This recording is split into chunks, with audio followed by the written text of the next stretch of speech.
Vous êtes disponible maintenant? Oui, je suis disponible.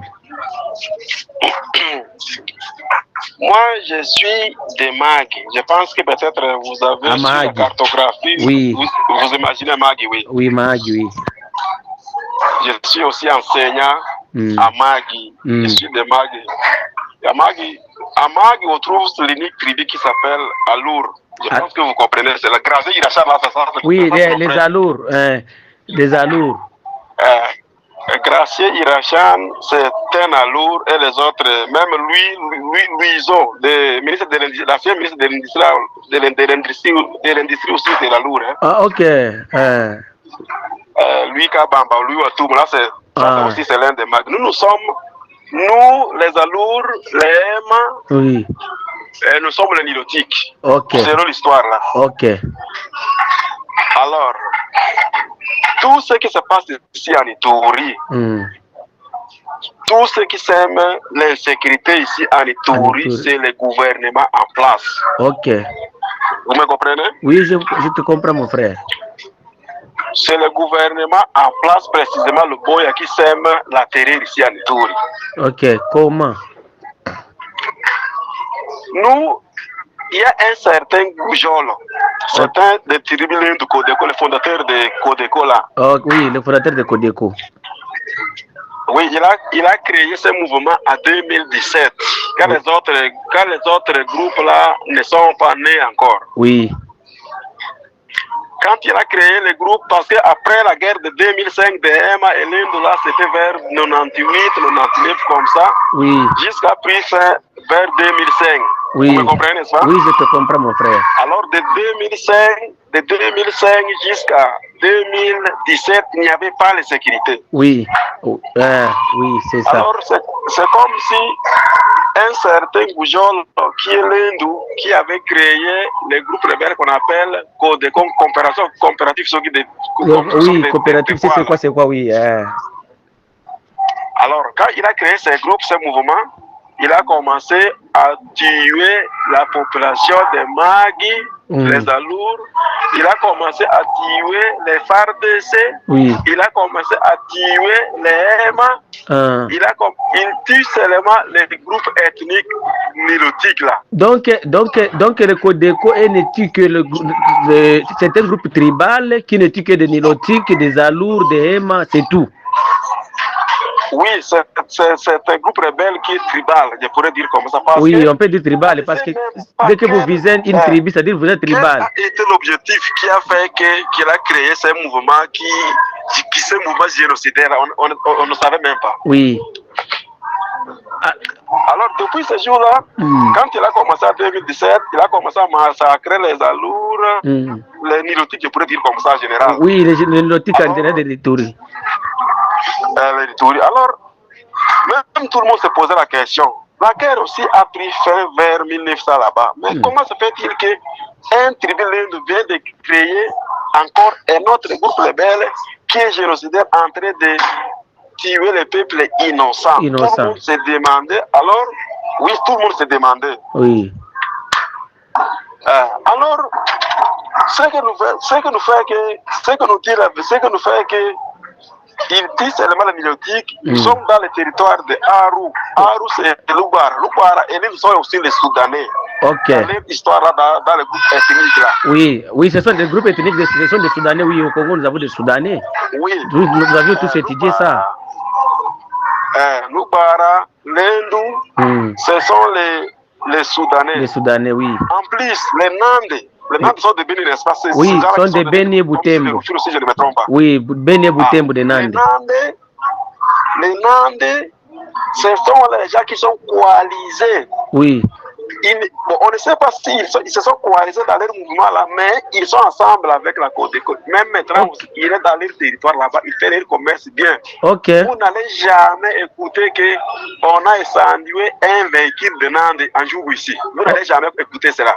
Ok, donc les véhicules des commerçants Nandé, ils sont épargnés des attentats de Codeco. C'est ça.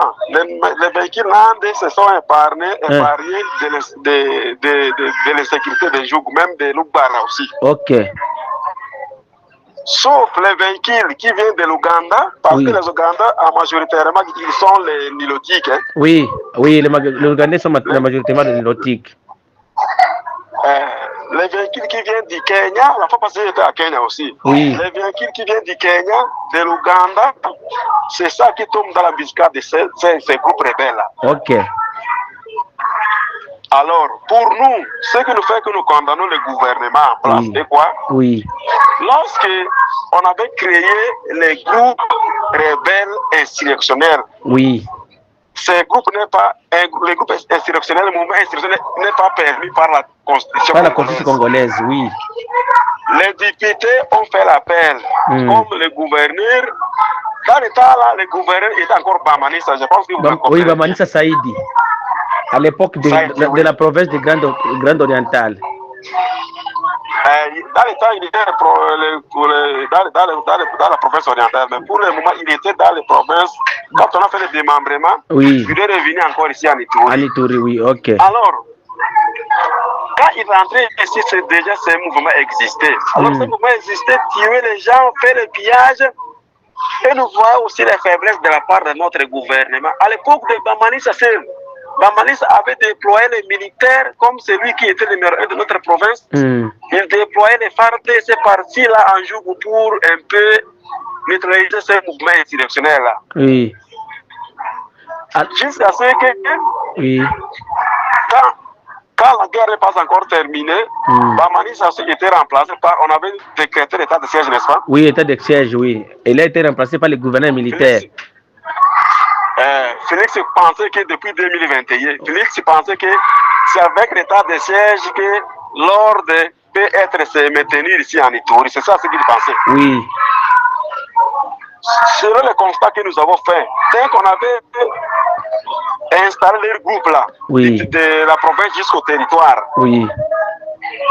Ces militaires ne sont pas ces gens-là de notre milieu.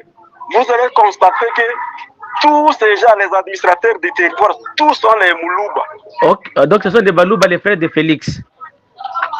Oui, ce sont les frères de Félix, ce sont les Moulouba. Alors quand ils sont venus ici, au lieu de combattre ces mouvements qui sèment la terreur, qui massacrent, génocidaires par-ci par-là, mais ils ont commencé à collaborer avec ces groupes-là. Vous m'écoutez? Oui, je t'écoute. Donc, et ils sont venus, au lieu de mettre du calme ou bien de l'ordre dans la province, ou bien de poursuivre leur mission, et ils sont passés à d'autres histoires et de se coaliser avec les gens qui tuent la population. C'est ça, oui. Ils se coalisent avec les gens là qui tuent la population. Ok. Ils leur donnent aussi des armes, des munitions, et ils collaborent avec eux. D'aller faire le pillage sur la grande RN27, alors par rapport, ils vont partager cela à huis clos. Donc, disons que les gens là, les gens du gouvernement, c'est bien ceux qui distribuent des armes au Codeco pour que le Codeco puisse aller faire des barricades de la route dans la RN27 et dès qu'ils viennent, ils distribuent l'argent donc ils ont volé à la population. C'est ça, bien sûr, je vous le dis. Okay. C'est ça la composition qu'ils sont en train de faire ici. Alors, vous allez voir que la base militaire, par exemple, est dans un endroit comme ça. Mais vous allez voir que la Codeco tire les gens, incendie les véhicules, même vous le voyez dans quelques distances seulement, mais ils ne réagissent pas.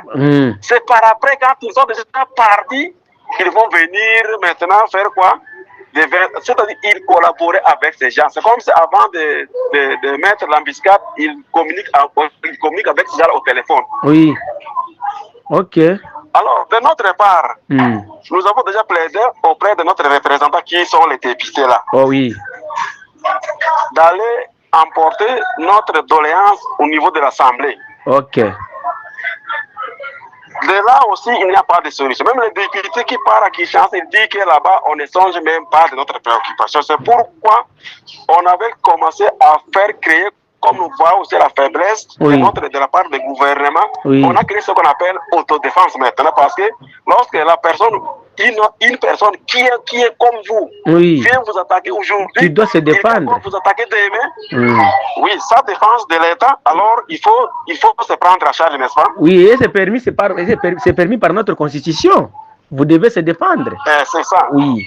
Autodéfense. Alors, quand on crée ce mouvement, Blouba aussi était là. les autres aussi, ils ont dit que nous voyons aussi déjà la faiblesse de la part de notre gouvernement. Oui. Ces gens-là veulent nous exterminer, nous les Nilotiques. Oui. Il faudrait qu'on crée un autodéfense, mais en collaboration avec le gouvernement. Ok. Vous voyez ça? Alors, Oui. quand on a créé ce groupe, il a commencé à dire que ces groupes-là ne font pas la provocation. Ce sont des groupes où on fait autodéfense. Hein, Oui. Vous êtes chez vous. Oui. Ces gens-là vont quitter chez eux là pour venir vous attaquer. Vous voyez Oui. ça? Oui. C'est à ce moment-là, quand ils sont venus pour faire la provocation, c'est à ce moment-là qu'on réagisse. Oui. Alors, quand on a créé ce mouvement, Oui. d'emblèment comme ça, le boy a commencé à dire que quand Graciel quand Graciel avait fait quoi? Quand Graciel avait convoqué, il avait dénoncé ce qui se passe. Graciel parlait contre le boy, n'est-ce pas? Oui. Honorable Graciel. Graciel parlait contre le boy jusqu'à ce qu'il était parti l'accuser même au niveau de l'Assemblée nationale là-bas. Oui. Alors quand il avait accusé les autres gens là qui crient dans les réseaux sociaux, ils ont commencé à dire que Graciel a été élu dans une circonscription de Bunia. Mais comment se fait-il que le boy a été nommé par Félix et Félix a été élu par tous les Congolais? Mais Graciel, il est représentant du peuple, non? Pardon? Graciel est un représentant du peuple, il doit plaider. C'est son devoir. C'est ça. C'est ce qui lui a poussé que la population puisse lui donner la confiance et lui envoyer à Kinshasa. C'est ça. Nous, c'est ça. On peut dire autrement, on peut dire que c'est Graciel qui est la population de l'Ituri. Ok. Alors, c'est lui je me poser une question, mon frère. Lorsque vous avez songé à créer les groupes autodéfense, comme nous avions aussi ici au sud Kivu, est-ce que le gouvernement vous avait donné des armes et des munitions pour se défendre? Bon, premièrement, là, selon l'histoire, qu'ils avaient donné un petit arme. Oui. Ça va? Oui. Ils avaient donné comme si quelques armes comme ça, avec les munitions, ils collaboraient aussi avec les FARDC. Oui. Quand ces gens-là ont fait l'attaque, ils se coalisent avec les FARDC pour les attaquer aussi, pour réagir. Ouais, ok. Alors, dans un moment donné comme ça, quand il n'y avait pas de bonne collaboration, ils se détachaient. Oui. Lorsqu'on vient que ces gens-là sont venus attaquer l'autre côté, il faudrait que les FARDC viennent en renfort. Ils ont commencé à nous contourner comme ça. Ok. Ils ne voulaient pas aller combattre ces gens-là. Oui, oui. En plus, partout en Djougou, on ne trouve pas les FARDC. Oui. Vous comprenez cela? Oui, donc en Djougou, il n'y a pas de FARDC. Les populations sont laissées à la merci de l'ennemi. Les FARDC, on les a passés seulement sur la grande route, mais à l'intérieur, là où les Codeco existent, ils ne sont plus là-bas. Donc ils ont laissé les champs libres aux Codeco d'opérer comme ils veulent. Comme ils veulent. Même maintenant aussi, je suis proche de Pandroma, là où il y a leur base. Ok. Alors, ils avaient laissé libre, oui, je vous comprends. Oui, ils ont laissé. Bon, on vient de vous comprendre que non, dans le territoire de Djougou, précisément à Mahagi et d'autres endroits, les FARDC ils ne se concentrent que sur la RN27, là où ils peuvent rançonner quelques sommes d'argent, mais à l'intérieur, il n'y a pas de sécurité. Ils ont laissé la population MSL. Alors, j'aimerais savoir, ou bien la population congolaise aura besoin de savoir. Où se trouvent maintenant des bases, là où c'est des collines ou des villages ou des localités là où ils se concentrent. Et puis, nous aimerions savoir sur les tueries des ADF aussi dans les tueries. Parce que nous aimerions que la population puisse savoir plus sur des tueries qui se passent chaque jour en Djougou par les ADF. Pourquoi les autodéfenses ne défendent pas la population suite aux agressions ou bien aux attaques des ADF? Ok, bien sûr. Je vais vous expliquer à deux volets. Ok. Le premier volet Python. Oui. Là où les FARDC étaient partout en Djougou, parce que Codeco c'est l'Inde, c'est un tribu l'Inde. Ah, Codeco c'est de l'Inde. Que personne ne vous trompe qu'ils sont menés par quoi?